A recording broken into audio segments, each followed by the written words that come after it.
Coming up, a phone that promises to be super fast. We'll show you how to roll your own cloud, review a new shredder, some little speakers, and yes, finally, we've been waiting for it. We're going to have our review of the Nokia Lumia 900. It's all coming up next Before You Buy. Netcasts you love. From people you trust. This is TWiT. Bandwidth for Before You Buy is brought to you by Cachefly at CACHEFLY.com.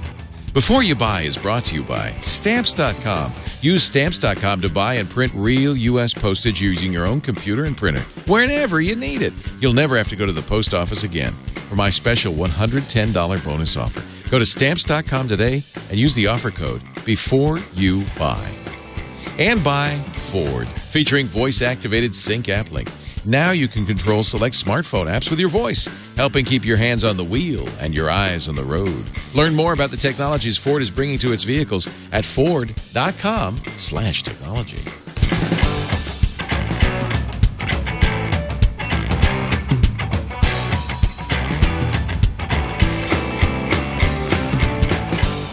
Hello and welcome to Before You Buy. Leo Laporte here. This is the show where we get our entire TWiT staff to take a look at new products on the market and give you their candid, honest opinions. Everybody on the staff loves to review phones. We get a lot of phone reviews because there's a lot of new phones coming out. This one's the Samsung Galaxy S Blaze. Is it blazingly fast? Eileen Rivera, my producer, has this report. Hey everyone, Eileen Rivera here with TWiT.tv and Before You Buy, and of course they gave me another Android device to try out, and this time I have a phone, and it is the Samsung Galaxy S Blaze 4G. And what's different about this phone right off the bat is the fact that it's not ginormous like a lot of the Android phones that are coming out, like the Note, or the HTC One, or even some of the Galaxy S2 models. But let me break it down for you. I'll start with the display. It's 3.97 inch. And it's Super AMOLED at 800 by 480 pixels resolution. Now, it is pentile matrix display, so every once in a while you'll notice, especially if you're reading, if you're looking at an app, if you go really close up to the whites on here, you'll see a little bit of pixelation, a little bit of squareness in here. You got to look up really close. That may or may not be a break for you. Might be for some others. And but I should say that video on here looks amazing. Whenever I watched any videos, I mean, look at the reds on here, just on the Netflix logo. Video on here was definitely gorgeous.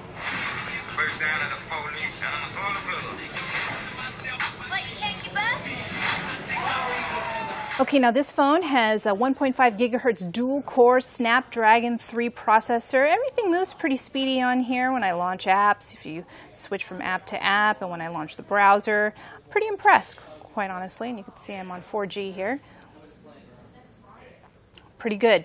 Now it's also running Android 2.3.6. That's gingerbread, if for those of you who know. I'm going to go into the specs here and show you the settings. That's actually a little bit disappointing because I'd like to see Ice Cream Sandwich from here on out shipped on all phones that are released, and that's not what's happening here. The speed, what they're touting with 4G, it is their T-Mobile HSPA Plus network, which is pretty fast, not as fast as LTE, but I'll give it to them. It's faster than some other 3G networks out there. The phone itself has 4 gigs of internal memory and a micro SD card slot, and you can expand that up to 16, 32, and I've read some reports that even 64 gigs expandable as well. Has a 5 megapixel camera on the back with LED flash. Also does 720p video recording capability. Camera functionality, pretty good, and also has a 1.3 megapixel front-facing camera. Other things about this phone, it has Bluetooth capability, it has great GPS, and there's NFC, near-field communication. I guess I turned that off. What that means is that if another phone is NFC enabled, you can share items, music, you know, websites, or if you have Google Wallet, you'll be able to purchase items using your phone. Another item on here, Wi-Fi calling is available with this phone, which I think some people enjoy immensely. Now, this phone itself, if you're already an Android user, might recognize this. It is Swipe. Basically, you could use the keyboard here and just kind of run your fingers around the keyboard to create words. Pretty cool app that is already included with this device. And you'll see Samsung TouchWiz is on this device.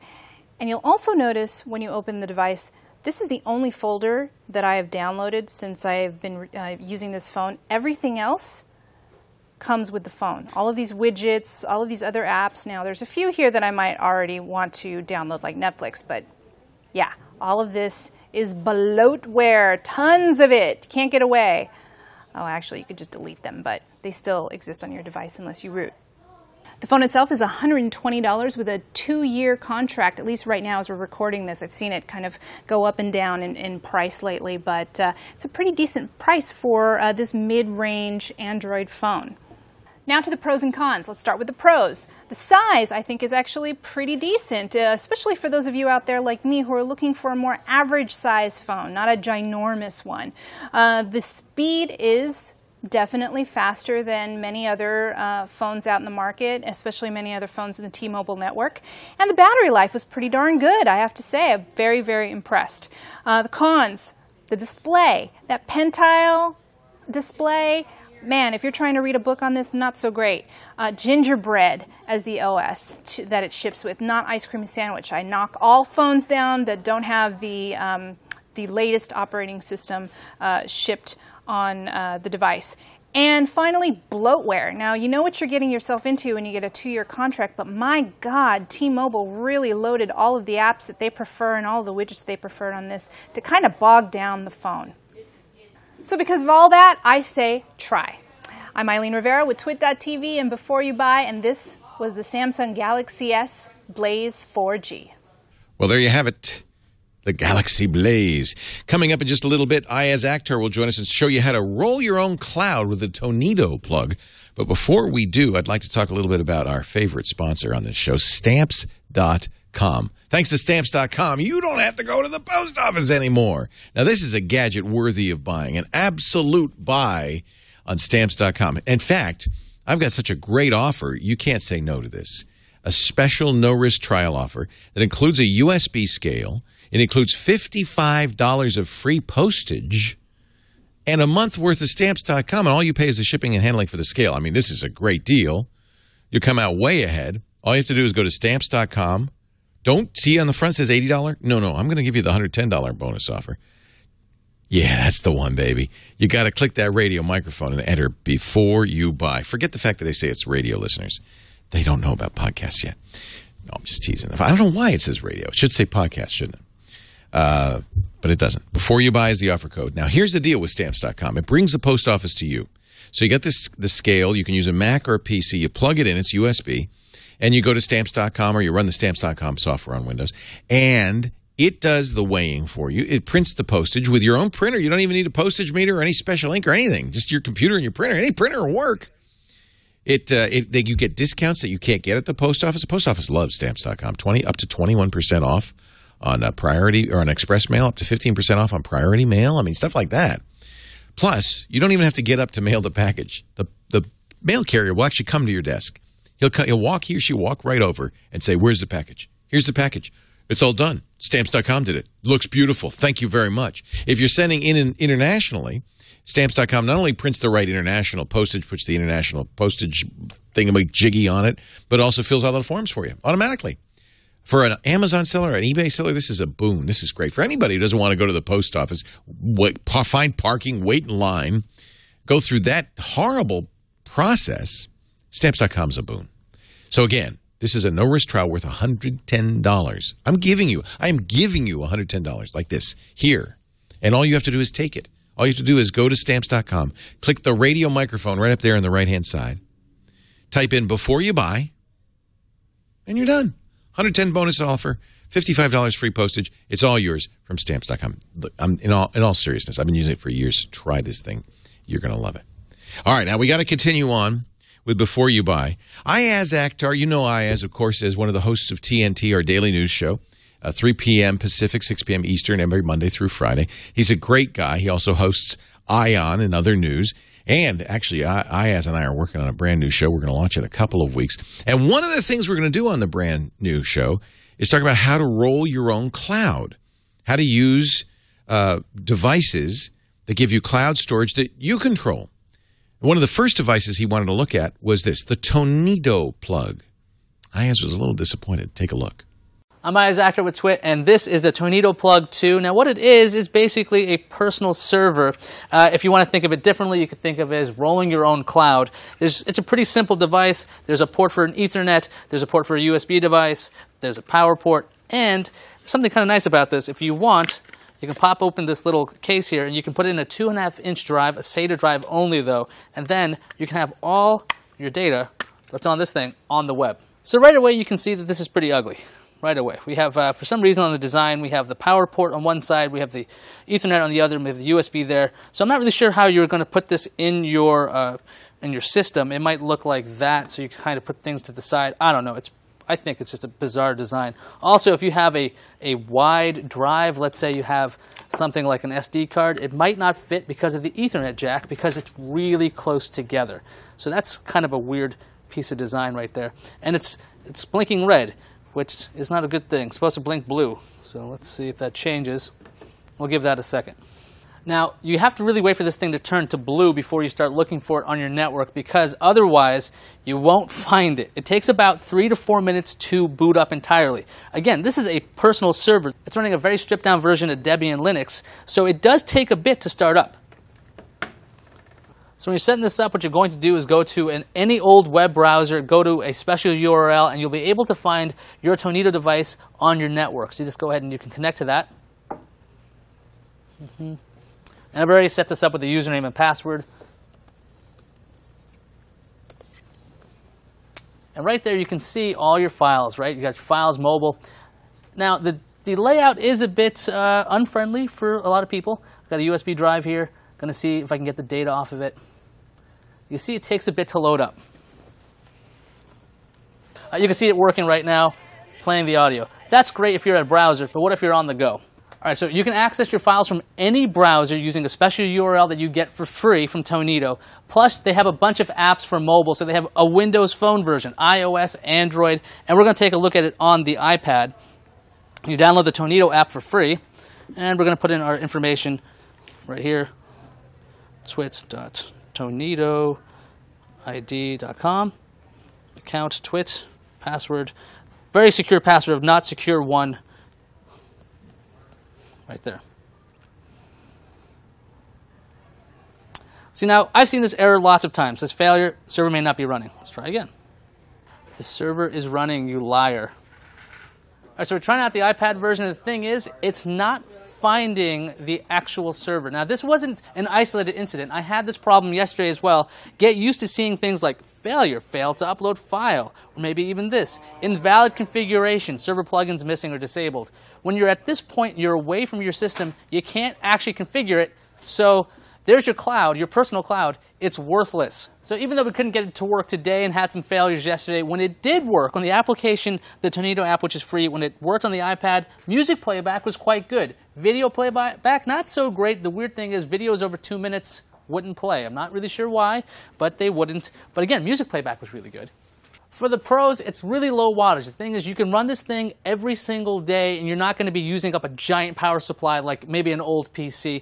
On top of that, it's pretty customizable. There's a lot of applications you can download, and you can do more things than just simply listening to your music or your video stuff. What you can do is actually run like private message boards and things right on the server, so that's pretty cool. Plus, music playback actually was pretty good. As for the cons, well, there were some problems. Like, you know how you're supposed to be able to access your files? Well, I couldn't see a lot of videos, and also pictures didn't load for whatever reason. Because, you know, when you have your own cloud, you want to just see or just listen to music. I don't think that's what this thing was promising. On top of that, the interface, very clunky. It seems like something an engineer thought was a good idea, and I love engineers to death, but this thing is really not user-friendly. If I was having difficulty with it, I would never recommend something like this for my mom. And again, videos, if they're over like 2 minutes, you're not going to watch them. So, is this a try, buy, don't buy? I think you figured this out already. I would definitely say at $120, this is a don't buy. The fact is, Tonito does offer a version of its software for free that you could run on an old computer, and you probably would have a lot more success than I did while running this thing. Yeah, don't even try it. Don't make somebody else buy it for you. Just don't buy it. I'm Aya's After with TWiT. Oh, that's too bad. You know, I have a TonidoPlug, and I like it because it's open source software, open source hardware, but I also experienced it. Well, it was a little bit janky. It's really more for the hardcore do-it-yourselfer. We have some other products, though, that we'll take a look at in that new show, which is coming soon to a network near you. Stay tuned for Ayaz and Leo. I'm not going to tell them the name of the show yet. We're going to surprise you. It's a good name, though. It's a good name. You'll know. Now, I want to show you these little speakers. This is kind of cool. These are podcast speakers or iPod speakers or iPad speakers, clips onto your table, battery powered. But how good does it sound? We gave it to Mr. Golden Ears, editor Tony Wang, to take a listen. I'm Tony for TWiT, and today I'm reviewing the Logitech tablet speaker, and here it is. It is a very portable speaker. The design is tubular, and you got a speaker on each side of the device. All you do is clip the speaker onto your tablet, your iPad, or any other tablet you like. It's actually universal. And you got this cable here, 3.5 millimeter audio jack. And the speakers have a power switch, and you just turn it on and you're ready to go. And you control the volume on your device, on your tablet. Now the audio quality is much better than your device because you got two speakers, but I actually wouldn't say it's any louder. It's actually about the same volume, but you have a better distribution because it's coming from both sides instead of this tiny little speakers on the bottom trying to push all the audio out. Pros of the device. It is $29.99, so it's very affordable, and it is universal, even though they say, I mean, they're featuring iPad on their website, but you know, it's very modular. You can clip it on the vertical or horizontal. It works both ways, and the battery life is amazing. I charged it once, and that was over a month ago, and I've used it more than the battery life that they recommended or they stated, which is I think they say 8 hours, and I watch more than 4 movies on here. So battery life is amazing. It charges over a mini USB, not a micro, so that's actually a con. And another con is that you can use this as a little tablet stand when you're watching your videos, but don't pick it up because it'll just pop right off. So sometimes I'll just use it just like this. I'll just, I'll put my tablet down and have a speaker on the side and I can listen to my podcast or whatnot. So buy, try, or don't buy. This is definitely a try. It's not too expensive. It's very well designed. There's actually, you can see on the back, they actually designed a place to hide your cable so you don't have anything dangling. The battery life is great, and the sound quality is decent, much better than your whatever device you have. So I'm Tony for TWiT, and this is a Logitech tablet speaker. I'm Nicole Lee from TWiT and Before You Buy, and I'm reviewing this awesome Swingline Stack and Shred shredder. Now, the interesting thing about this shredder is you don't have to manually sit there and just manually feed the papers into the manual feeder. You could if you wanted to. Like, it has this nice opening here. You can put in like up to 5 pieces of paper. You can put credit cards in there. No DVDs or CD shredding though, so that's kind of a downside in that sense. But it can accommodate staples and paper clips, so that's pretty good as well. But the key feature of the Swingline Stack and Shred shredder is that you can stack up to 60 sheets of paper into this shredder. So what you do is you open up the little hatch right here, put in like up to 60 sheets of paper, and they can be stapled or clipped with a paper clip, not the big binder clips, but the smaller paper clips, and just close it, and it will just manually shred, not manual, but it will automatically shred all of those sheets of paper without you having to be there all the time. And that's an amazing thing if you run a small business or you have like a large stacks of paper like I do. So for most everyday shredding jobs, you can just lift up the lid and put in however many sheets of paper you want. But for special paper like glossy paper or special size paper, because this little bin container right here only holds like the regular letter sized paper. If you want like legal documents to shred those, you do have to still have to stand here and shred it manually. And what you do to really speed up the process is to move this little toggle here to the forward mode so that it just manually feeds it a little faster.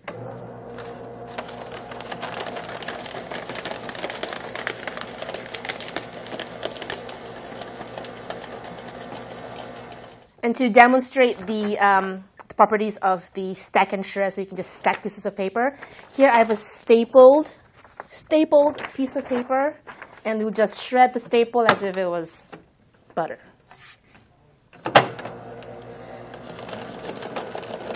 You can hear it working on those sheets of paper and the staples.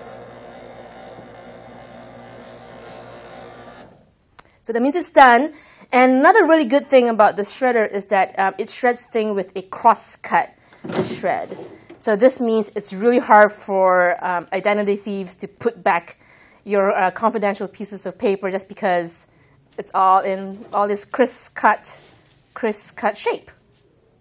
Now for the pros and cons of the Swingline Stack and Shred shredder. The pros, of course, is that you can stack up to 60 pieces of paper and it will shred all of them while you're not even there to manually feed those sheets of paper. They also sell up to 100 times. This is the 60x model, is a 100x model, which it's more expensive the higher up you go. Another pro is that it's pretty quiet, as you can see. It's nice and quiet, not too loud and noisy. And another pro is that it accommodates credit cards as well as anything with paper clips or staples. A con of the Swingline Stack and Shred is that it doesn't shred DVDs or CDs, which might be a downside for some people. And it's a little bit on the pricey side. The retail price of this 60x Stack and Shred shredder is around $300, but you can get it pretty cheap online. So shop around. Like I got this particular model from Amazon for $170, which is about half the price. So that's pretty good. As for buy, try, or don't buy, I actually bought it with my own money, so I think it's a buy. It's a nice little shredder for big jobs, and if you're like me, you get tons of bills every month, and they're like easily 60x stacks high. It's a great thing to have, really convenient, and I say it's a buy. I think Nicole left the shreds in here. We could put all that confidential information. Tape it together. No, it's a cross-cut shred. Everybody should have one of these to prevent identity theft. A lot of people think identity theft happens online. Mostly happens for people going through your trash. So it's a good thing to have a shredder. A couple of mini reviews. Now you can see the full reviews of these little Logitech speakers and the Swingline shredder. I wanted to say stapler. Shredder at YouTube, youtube.com/TWiT for the full review. Coming up in just a little bit, I'm very excited. This is actually the moment I've been waiting for. Finally, a review of this, which may be one of the most exciting phones to come out in the last few days.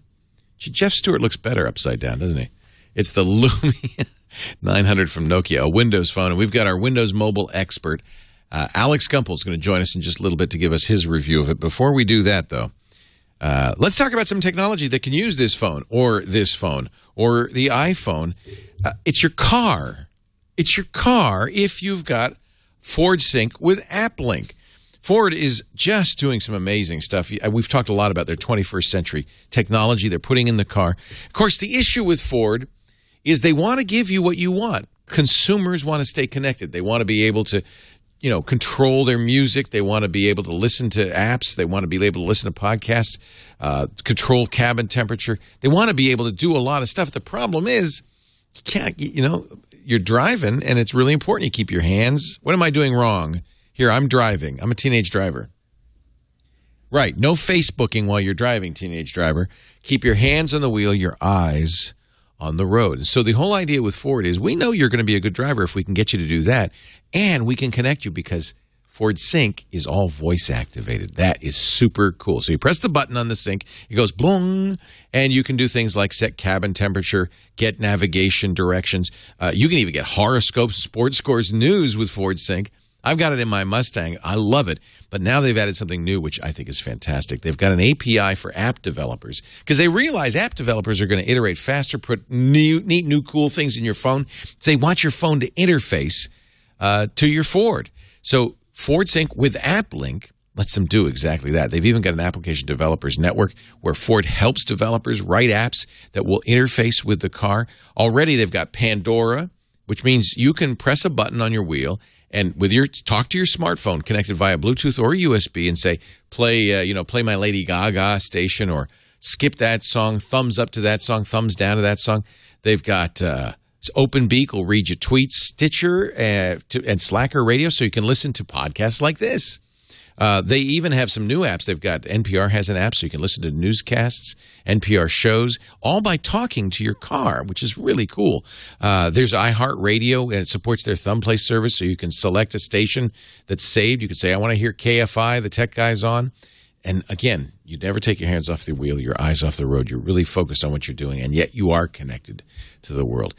There's even a Sync Destinations app on many phones that adds kind of maps and so forth. So you don't even have to have, you can buy as an option on Sync, you can buy the screen, but you don't need it. You can use your phone as the GPS screen. All of this because Ford had the good sense to create an API to Sync. I love this. Now, this is just one of many, many brand new 21st century technologies in your Ford vehicle. I want you to go to a Ford dealer, drive one, tell them, I want to see the app Sync at work. Bring your smartphone so they can set that up for you. Or go to Ford.com/technology for more information. Thank you, Ford, for your support of Before You Buy. Alex Gumpel is here. Come on and grab a seat. Do we have a chair for you, Alex? Pull up a mic because I want to take a look at the Nokia 900. Now, I have to say, when this came in, Eileen and Nicole were very nice. And they said, Leo, we know how excited you are about this phone. We saw it at CES. We want to let you use it. And I said, okay, I took it. And then I saw, one of the most gut-wrenching sights of my life. I walked out the door of the brick house, and there was Alex Gumpel sitting on the sidewalk. He was crying. And he said, I thought I was going to get the Lumia to review. And it was all I could do just to not to throw money at him. Instead, I gave him the Lumia. He, in all seriousness, is our Windows Phone expert. The only guy. Do you feel a little weird? You're the only guy in the whole TWiT brick house that uses. You're proud of that. Tony's gone back and forth a little bit, but I've been the only one who's stuck with it. Tony's using a Galaxy Note now. I would say most everybody uses an iPhone. I use a Galaxy Note and Android. But we thought there's nobody better to review this than somebody who's been using Windows Phone. So you kind of have a baseline. Right. Yeah, I've been using it for about a year now, so I'm familiar with how it works and all that stuff. Well, it's not hard to get used to. I think that's one of the things Microsoft really did well with Windows Phone 7.5 is it's really straightforward. You just slide it up. They've got these tiles. It's very attractive. You're using which phone before you got this one? I have the HTC Trophy, which is the only phone on Verizon, which by comparison is just kind of your average HTC phone. Yeah. So you got a hold of this. This is available on AT&T only, not Verizon. Right. And it does use it uses LTE on the AT&T network, but only if you're in an LTE area, which we're not. So I haven't played with that yet. We get to do that. So what'd you think? I love it. It's beautiful. I have to say, when you see it, I think it's terrific. It's the best Windows phone I've used. It's beautiful in its own, but the way that it kind of blends with the OS itself, it's a pleasure to use. Well, give us a little tour of the OS so we can see what it is that Windows Phone does. Well, I mean, you got your start screen with the tiles that just kind of flip around and show you what's going on with your life. When you get a Windows Phone, the first thing you'll do is log into your Microsoft Windows Live account. Right. So a benefit for me with Windows Phone is that I already had all of my contact information, all my emails already in the Windows Live cloud. So with one of these phones, all that stuff just pulls down and just integrates really seamlessly into the OS. Kind of like on an Android phone when you sign into Google, on a Windows phone when you sign into Windows Live, it knows everything. Can you use Google Calendar? You can. Yeah, you can add a Google account and it will pull your contacts and calendar and email in, and it works fine. It may not be quite as seamless as with Windows Live, but it does work. Yeah. Now, there's some things that Windows Phone does really well. Xbox Live, for instance. You've got a game connection. Right, there's your avatar. It looks just like you. That's so cute. Play with them. One of the things I noticed immediately, actually, let me say a couple of things I noticed immediately. This is a good-looking screen. It is. Oh yeah, the screen. It's a OLED clear black, I think is what they call it. I'm not sure what that means exactly, but it works really well in the sunlight. Actually, that's important. I took it out of the parking garage one day, and it brightened up, and I could see it just as well as I can inside. The black is just black. You can see that, which with the Windows Phone OS. That's part of the design, so it just looks so pretty, especially if you go to something with a lot of white text, like down here and contacts. Look how crisp that is. It looks so pretty, very legible. Even on our cameras on the stream, you can see how legible that is. I do like how it feels in the hand. This is plastic. They're coming black, white, and this is cyan. They're going with a CMYK theme. So I think eventually there's going to be a magenta and then a yellow one. Oh, how interesting. I'd love to see a red or a magenta. White's not quite out yet. They've also made it affordable. It's only $99 at AT&T. And I think that's a steal. Yeah. Even if you buy it retail, it's under $500. Unlocked retail. Yeah. They have now Nokia is famous for its cameras, and the camera placement on this is kind of traditional Nokia, kind of top center. It's got Carl Zeiss optics. Tell me about the camera. Did you find it a good camera? Yes and no. I mean, it's 8 megapixel. It's got the Zeiss stuff, so the optics might be good, but the sensor itself is kind of meh. It's a back illuminated sensor, a rear illuminated sensor, I think, as opposed to a front one, it's a front illuminated sensor. Let's show some pictures here. Which I don't know what that means, but it doesn't handle darkness as well, so it's kind of grainy unless you have a lot of light. There's Tony himself. Sometimes there's a little bit some weird color shifts, like some things kind of turn with a pink hue or a green hue. And yet, I have to say, it's doing well in a low light. It's not particularly grainy. That one, I had to set the ISO manual. And you can do that. Yeah, you can with this one. So you can adjust its sensitivity. Right. If I did that with auto, it did not look nearly that good. Got it. And the crispness. Well, there's a great. And that's with the front-facing camera, which is a 1 megapixel, and it was pretty clear for that. I didn't know you were a vampire, though. Yeah, that's pretty exciting. You're going to be on True Blood next season? Yes. Yeah, how exciting. I think this is... it's got a macro focus function, which is what this is. So you can get really close. Look at that. That is a great image. And, I think 2 pictures ahead here, you can see there's kind of a depth of field going on in the back. The back is out of focus. The front is in focus. Well, I think it's certainly a competent camera. It's tough to compete against the iPhone. Right, it's not iPhone grade, but still it's probably on par with everything else out there, if not a little bit better. Nokia is known for its cameras. So it sounds like it scores well as a Windows phone. Some people said, well, it only has a single 1.5 gigahertz processor, but I don't think dual core is a big deal. It feels snappy. I don't think that really matters much because the OS is kind of designed for those specs, and I had no problems with any stuttering or anything. It's just completely smooth. It's very fluid. And especially compared to my old phone, which is only 1 gigahertz, this is even smoother. And then going back, I kind of noticed a little bit. Yeah. Now, the other thing that people sometimes say when they talk about Windows Phone is, well, it only has 80,000 apps.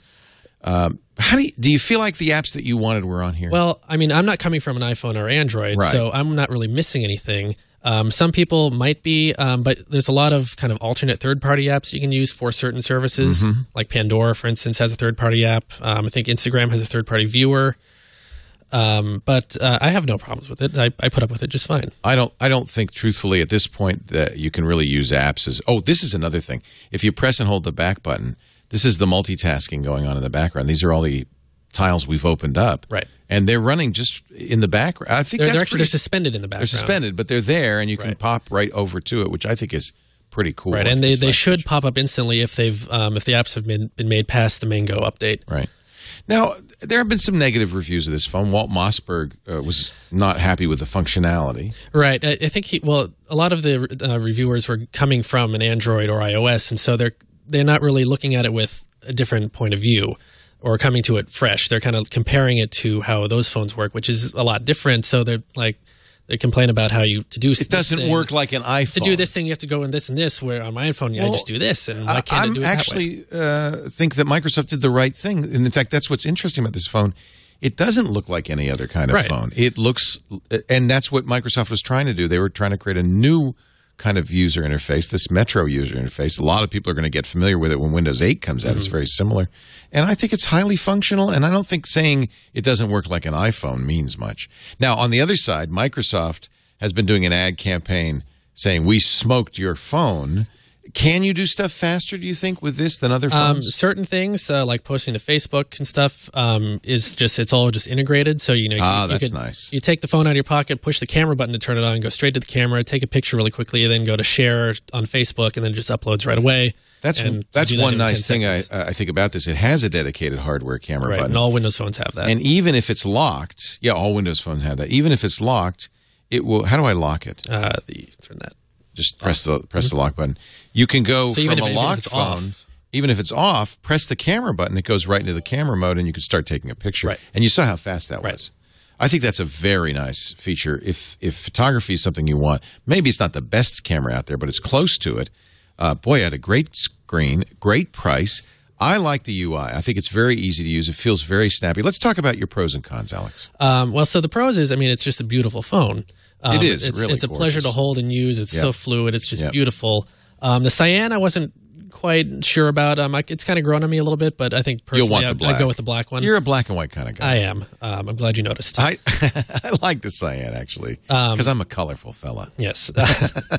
The camera's good. It could be better, but it's not. It's better than what I have, so it's fine with me. Right. If you're coming to it from a lesser phone, I don't think you're going to notice much of a difference. And frankly, I think it's good enough to replace your point and shoot. I think you could pretty much. You could use this day in, day out as your camera. Another pro is it's dirt cheap, relatively. Right. $50 at Walmart, I think, with a 2-year contract. So that's even more remarkable. Yeah. AT&T charging $100 with a 2-year contract.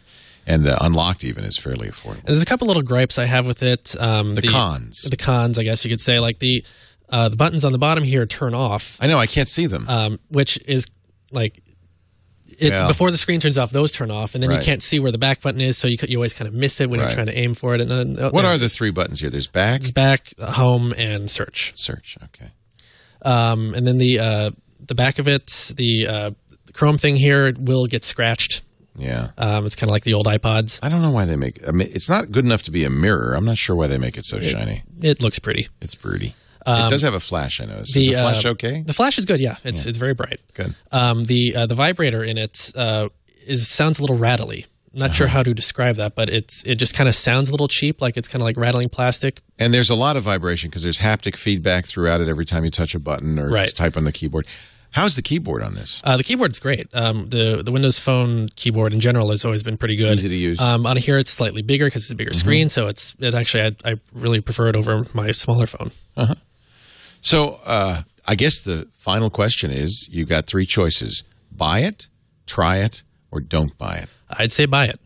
In fact, you told me you wish you were on I wish I was on AT&T so I could buy it. I think this is clearly the premier Windows Phone. What was the battery life? The battery life is actually really good. More than a day? On mine, I barely get a day. Yeah. With average usage, you could probably get to a day and a half with that. With very light usage, maybe 2 days. I have to say, at that price, with good battery life, a great screen, completely useful functionality, a unique user interface, but one that's easy for anybody to learn. It'll be easier for somebody who's never used a smartphone. Right, yeah. If you're coming from this with not iOS or Android, I think it's perfect. Yeah. If you're coming from Android or iOS, I think it's something you should look at if you're interested in switching over, but you might have to kind of give up some things in order to do that. You'll get used to it, I think. Yeah. I know Brian's an Android user, and he's kind of holding out on his upgrade until Verizon gets another Windows Phone. I think this is actually a pretty good-looking phone. Let me play some video on it so that you can see. I'll pick a YouTube Glee performance, which will guarantee pretty much that the show will get banned on YouTube. Oh, good. Yeah, I like doing that. And it does offer you HD and HQ. We don't have LTE, so it may buffer a bit. Yeah.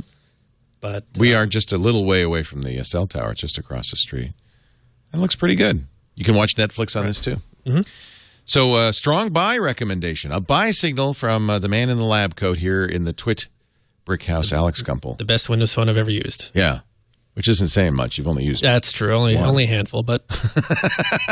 No, I'd agree with you. In fact, I think I can give this a recommendation, even for people who are maybe using iPhones or Android phones. It might be something worth taking a look at.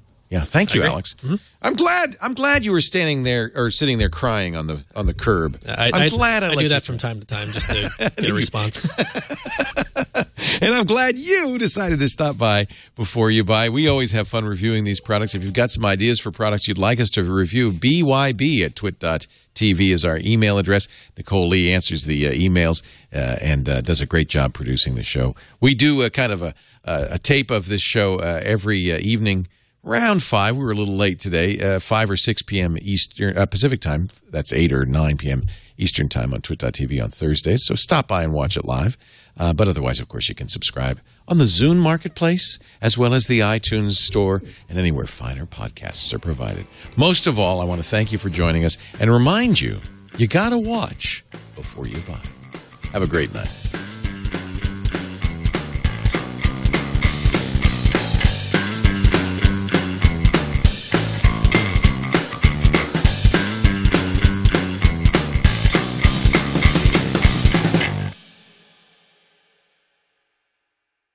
Guys, I got the results in. Oh, positive.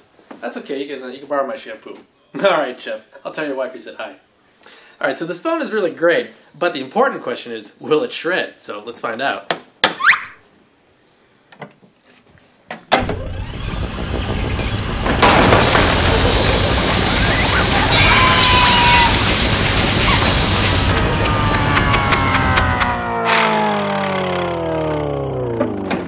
Oh, God.